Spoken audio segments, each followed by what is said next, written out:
Hey Bucko Outdoors. Today we're going to be reviewing the Bear X Vanish crossbow.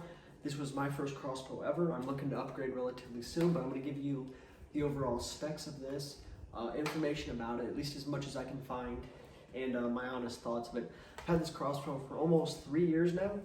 It's done me pretty well. It's not too bad of a crossbow, especially for the price range. Bear X is typically a lower tier of the crossbow world. They're very, I wouldn't say inexpensive, but they're not like Barnett or anything like that. This is a full-length crossbow. The string length is 37.20 inches. Cable length is 23.42 inches. Has a basic 4x32 optic on here. Has your stadia lines, or whatever you want to call them, for different yardages. I typically do 15, 20, 30, and 40. You can definitely change that, definitely adjust your zero for that. It is mounted on this pick and tinny rail. Only thing I will say is that these little tightening knobs do have a tendency to probably come off after time. Maybe some Loctite or something would be able to fix that. This bow does come in at around $350. This is the Bear X Vanish model. I bought this off of Amazon in 2019. I don't know what drove me to buy it off of Amazon. I think I did. It came, I had to assemble it myself out of the box. Wasn't too bad. Assembly was pretty easy. The weight on the string pull is 200 pounds, pretty standard. I think the velocities you're going to get out of this is like 350 to 375. Nothing crazy. It does come with some rail lube for the rail up here. You also get a quiver, little four bolt quiver, excuse me. I believe it takes 18 to 20 inch bolts. Some people say that Bear X has their own special knocking system. For those of you who don't know what that is, you can see here the arrow knocks. These work pretty well. These are just triangular knocks. They're nothing too crazy. I think I'm using some Lone Star. Not too bad. It weighs about 7 to 8 pounds.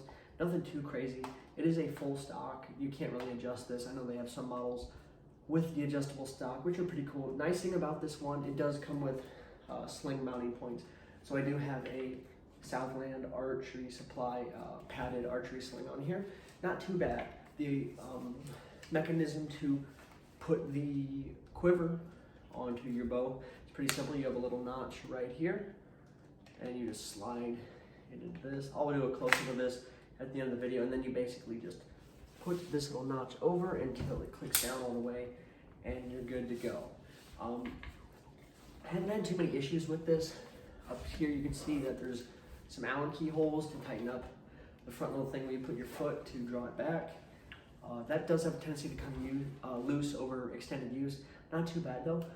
The strings are holding up pretty nicely after some extended use. I probably put, I don't even know how many bolts through this thing already. I'd say probably a good 1 to 2,000. It's holding up very, very nicely as long as you keep it maintained. You do have a safety and a fire mechanism that is ambidextrous on here. As you can see, fire for red for fire and green for safety, excuse me. Now when you do cock this back, when you do pull the string back, it automatically goes to safety, so you have to manually push it to fire, which is a nice little thing. Honestly, if you're gonna get something like this, especially in the Midwest where I'm from, I would recommend you do, you might even want to just put a red dot on it if you're not gonna be hunting too far. Now obviously, 4x32 is probably gonna get your effective range with this thing out to about 80, 100 yards. I wouldn't go too much farther than that, especially with a bow in this price range. But for an entry-level option for this, it's not too bad. I think this particular model of Bear X is discontinued. Someone in the comments, if it's not, correct me. I believe I paid like $350 for it, like I said. They have some other models that are in the relative same price point, but definitely a good little option if you're looking to get into crossbow hunting but don't have a lot of dough. I know crossbows can be particularly expensive, especially with inflation and all that. Now it does have this little loop here under the rail that you can put your hand as like a grip, so when you go offhand, you get to get a nice little grip. Honestly, it's not bad. I can shoot very tight patterns with this, and this is just the scope that came out of the box. If you wanted to, you could obviously throw on a different 4x32 optic.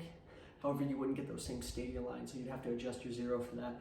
Definitely check and make sure your zero is good. Don't just take this thing out of the box and go hunting with it. You definitely want to make sure your zero is on par with what you need to expect for practical hunting application. Now the sling, this is an aftermarket sling, of course. These arrows are aftermarket, but honestly, excuse me, that's my dog.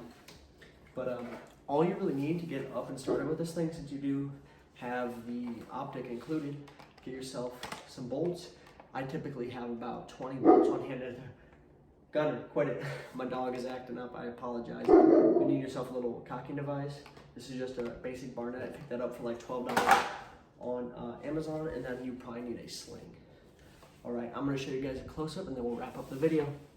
Real quick, we're gonna do a close-up of the quiver here. This is the one that ships with it. You can obviously buy aftermarket ones. However, these are pretty nice. It's held up relatively well. It's like a polymer and aluminum construction. Nothing really to complain about, but nothing to write home about. Just basic, simple, holds 4 bolts, you know, good to go. Onto the bow itself. As you can see up here, the little bar on top where you can put your foot through to help assist cocking it back. This is where you would tighten that, bring it back to the bowstring. As you can see, it's held up relatively nice. It's a nice neon orange, so you can definitely make sure you pull it back the correct way in low light conditions. The rail up here is pretty nice. It needs to be lubed up a little bit, but not too bad. You get the optic here. Basic, as you can see, it's a little bit beat up. I apologize for that. And then the stock.